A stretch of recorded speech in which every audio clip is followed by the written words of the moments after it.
Assalamualaikum warahmatullahi wabarakatuh.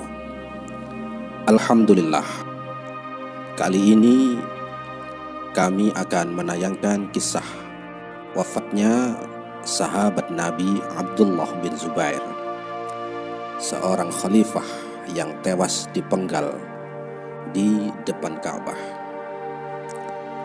Para sahabatku, para teman-teman yang dirahmati oleh Allah, pasca tragedi Karbala atau pembunuhan terhadap cucu Nabi Sayyidina Husain, Abdullah bin Zubair atau yang biasa dikenal Ibnu Zubair menyatakan dirinya sebagai khalifah yang sebenarnya.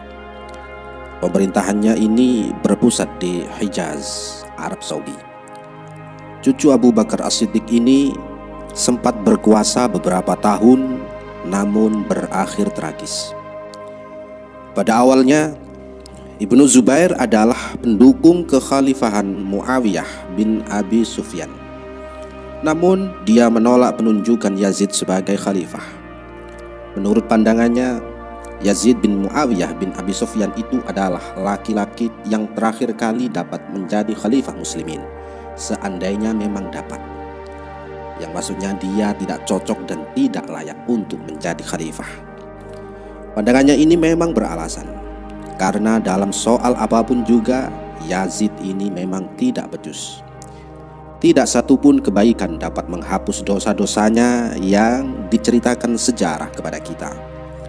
Maka Ibnu Zubair pun menolak membaiat Yazid. Kata-kata penolakannya terhadap Yazid bin Muawiyah amat keras dan tegas. Dan apa pula katanya kepada Yazid yang telah naik menjadi khalifah dan mengirim utusannya kepada Ibnu Zubair, mengancamnya dengan nasib jelek apabila Ibnu Zubair tidak membaiat pada Yazid. Ketika itu Ibnu Zubair memberikan jawaban, "Kapanpun aku tidak akan baiat kepada si pemabuk." Selain di Hijaz, Ibnu Zubair juga memantapkan kekuasaannya di Irak, selatan Arabia, dan bagian terbesar di Syam, serta sebagian Mesir.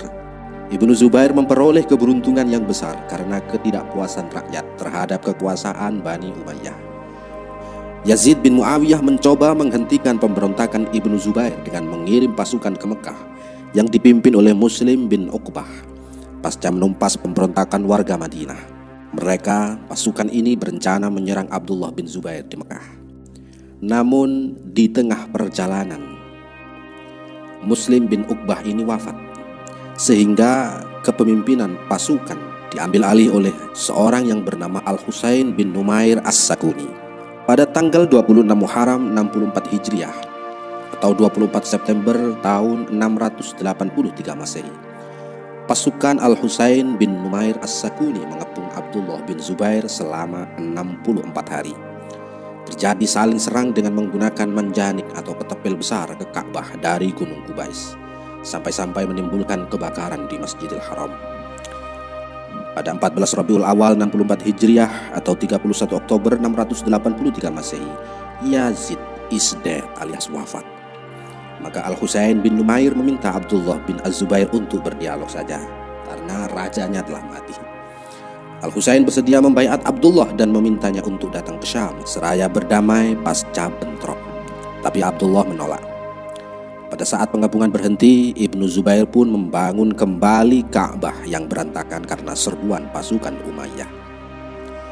Kematian Yazid yang tiba-tiba ini mengakibatkan pula makin berantakannya kekuasaan Bani Umayyah dan perang saudara antar keluarga Bani Umayyah. Kala Muawiyah bin Yazid, pengganti Yazid bin Muawiyah, menjadi khalifah di Damaskus, terdapat 3 peta kekuatan besar di dunia Islam. Selain yang pertama adalah kekuatan politik Bani Umayyah yang berpusat di Damaskus, yang kedua ada Ibnu Zubair yang mendapat dukungan dari Hijaz, Mekah, dan Madinah, dan Mesir. Peta yang ketiga adalah kekuatan politik Syiah atau pendukung anak keturunan Nabi Muhammad SAW yang ketika itu tersebar di Basrah, Kufah, dan Iran atau Persia. Setelah Muawiyah II mangkat, maka Abdullah bin Zubair nyaris tanpa pesaing. Meski Bani Umayyah secara umum menolak memberikan baiatnya kepada Abdullah bin Zubair, namun kepala keluarga Bani Umayyah Kala itu yang bernama Marwan bin Hakam justru memberikan baiatnya secara pribadi kepada Abdullah. Bagi Abdullah bin Zubair secara politis, pemberian baiat ini dianggapnya sebagai hal yang menjamin bahwa kekuatan Bani Umayyah tidak terlalu berbahaya untuk saat ini, meskipun yang lain masih menahan baiatnya. Maka fokus Ibnu Zubair waktu itu lebih ke kawasan Persia, yaitu bagaimana menarik baiat dari para pendukung keluarga Nabi Shallallahu Alaihi Wasallam. Salah satu hal lain yang penting adalah Persia ini wilayah yang kaya, masyarakatnya sangat kreatif dan dinamis, ilmu pengetahuan berkembang pesat dan produktivitas masyarakatnya sangat tinggi, sehingga modal yang berputar pun sangat besar. Sedangkan di Mekah dan Madinah, pusat kekuatan Abdullah bin Zubair ini, perekonomiannya tidak sebaik Persia dan Damaskus. Di antara ketiga peta kekuatan yang ada pada masa itu, hanya wilayah Hijaz yang secara ekonomi sangat minim. Maka wajar bila Abdullah bin Zubair demikian gencar ingin menundukkan wilayah Persia. Kala itu, kawasan Persia, khususnya di daerah Kufah, dikuasai Al-Mukhtar As-Saqafi. Di bawah kepemimpinan Mukhtar Saqafi, semua pendukung keluarga Rasulullah SAW bergabung. Mereka menuntut balas atas semua kekejaman yang menimpa Husain bin Ali di Karbala. Semua yang terlibat dalam peristiwa tersebut diseret ke pengadilan atau diperangi sampai binasa. Termasuk di antara mereka yang terbunuh dalam tokoh perburuan tersebut adalah tokoh-tokoh kunci seperti Umar bin Sa'ad dan Ubaidillah bin Ziyad. Ini tokoh-tokoh pembunuh Husain. Namun akhirnya gerakan ini berhasil dikalahkan oleh Abdullah bin Zubair, yang akhirnya berkuasa di kawasan Persia dalam waktu yang juga tidak lama.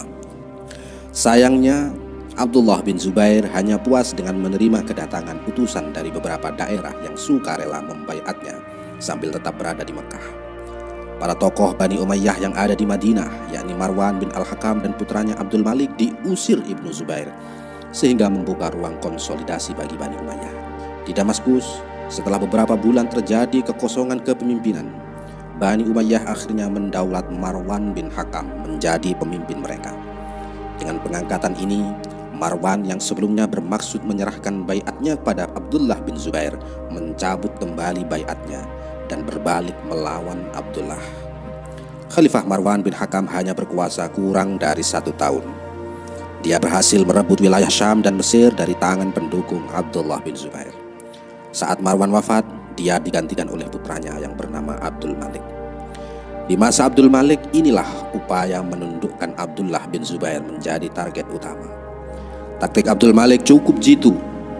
Ia tidak langsung menyerang pusat kekuatan Abdullah bin Zubair yang berada di Mekah dan Madinah, tapi melumpuhkan dulu Persia, Irak, Iran, Khurasan dan Bukhara yang menjadi lumbung perekonomian Bani Zubair.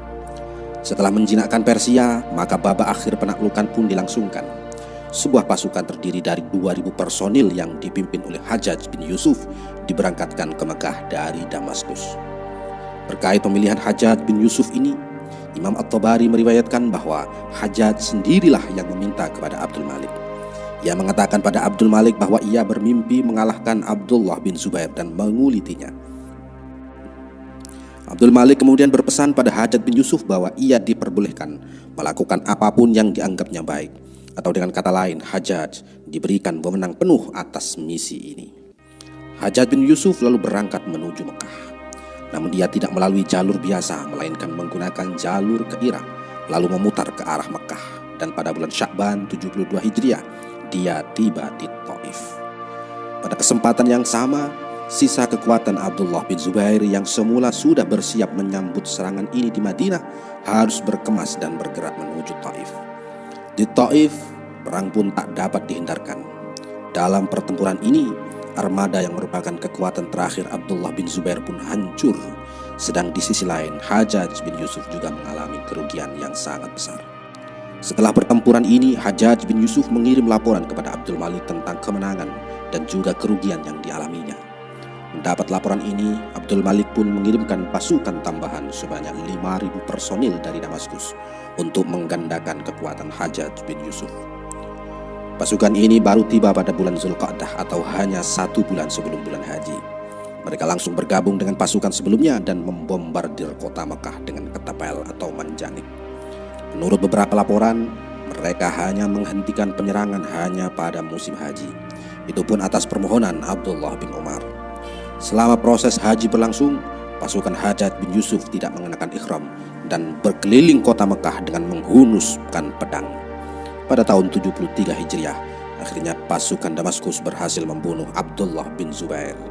Cucu Khalifah Abu Bakar ini ditusuk dengan pedang dan kepalanya dipenggal di dekat Ka'bah. Itulah akhir tragis dari wafatnya Abdullah bin Zubair. Semoga bermanfaat. Wassalamualaikum warahmatullahi wabarakatuh.